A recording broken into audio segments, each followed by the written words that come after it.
The World Tour brings together skaters from around the world, lots of personalities out there on the ice we see in every single race. But let's meet more of them off the ice.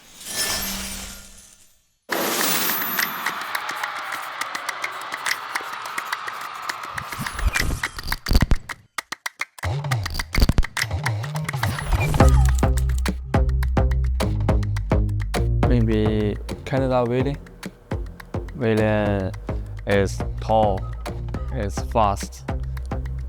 Korea Park Ji-won, 15000 is leading in school. 我最喜欢的选手是 Sandra。一个烤鸭，第二个葱油拌面，我非常喜欢。我觉得在3月份举行的荷兰世锦赛里面，我的1500米和我们的团体混合接力还有男子接力 China trying to defend the world championship and they do just that. 都是让我最难忘的一个经历吧。在同一场比赛里，然后我的团队基本上都获得了冠军，这是我们一起庆祝的时刻。棒球 ，baseball。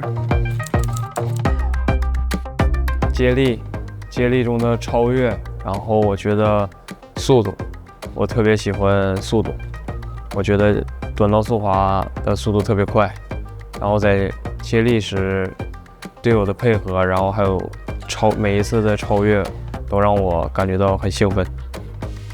我其实还挺庆幸自己是一个短距离选手，自己其实在接触到了速滑开始就非常喜欢在冰场上这种飞驰这种驰骋的感觉。我认为就是喜欢速度感吧，然后在比赛当中跟很多选手们一起比拼一起切磋，我认为都是非常好的事情。大家一起拿金牌，我非常开心。我觉得赢的秘诀是一个冷静的头脑吧。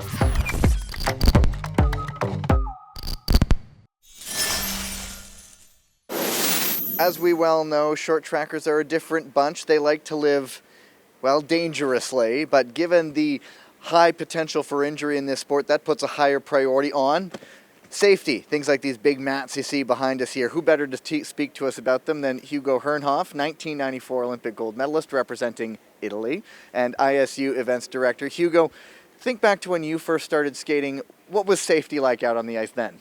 Well, going back in times, let's go back to 1978. Long time ago, short track events actually were held without any protection padding. So we had an ice rink with the ice hockey boards, no protection at all. At that time I was a kid, I started at the age of 9.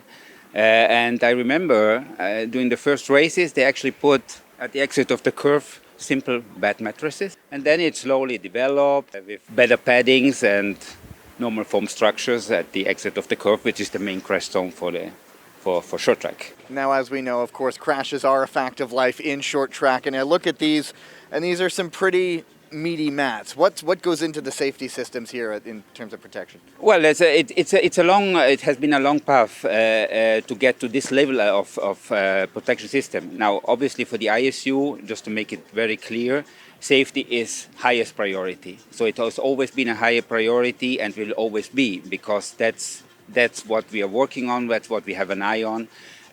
Because we need to guarantee the best protection for the athletes. At the beginning, we started with 20 centimeter single foam protection mats, mainly at the exit of the curves. Then the layer was doubled to have a thicker mats. And then the real game changer was actually during the Olympic Games in 2006 in Torino, with the University of Engineering in Torino, to make a different inside structure of the mat. And start with a sort of a mobile padding system, removing part of the ice hockey boards. One of the biggest changes was in 2020 with a new communication where we actually said, okay, we need to reach at least a 70% of improvement of what we had in the past. And to achieve this, we created an independent testing center with the University of Engineering in Lausanne, where the manufacturers would send their sample pad to be tested. And there we found out there was quite some differences between the different manufacturers worldwide. And we realized that some were better than others. So we set the benchmark at 70%, which then helped also other manufacturers to make some improvements. And so they've been working hard. And nowadays we have more than 5 world manufacturers that are reaching this level, and we can say we had at a good level of protection, yes. There's no protection in the world that can 100% guarantee there's no injury. We need to be aware that they are going 55 kilometers an hour. They can fall 3 or 4 athletes at the same time in the same spot.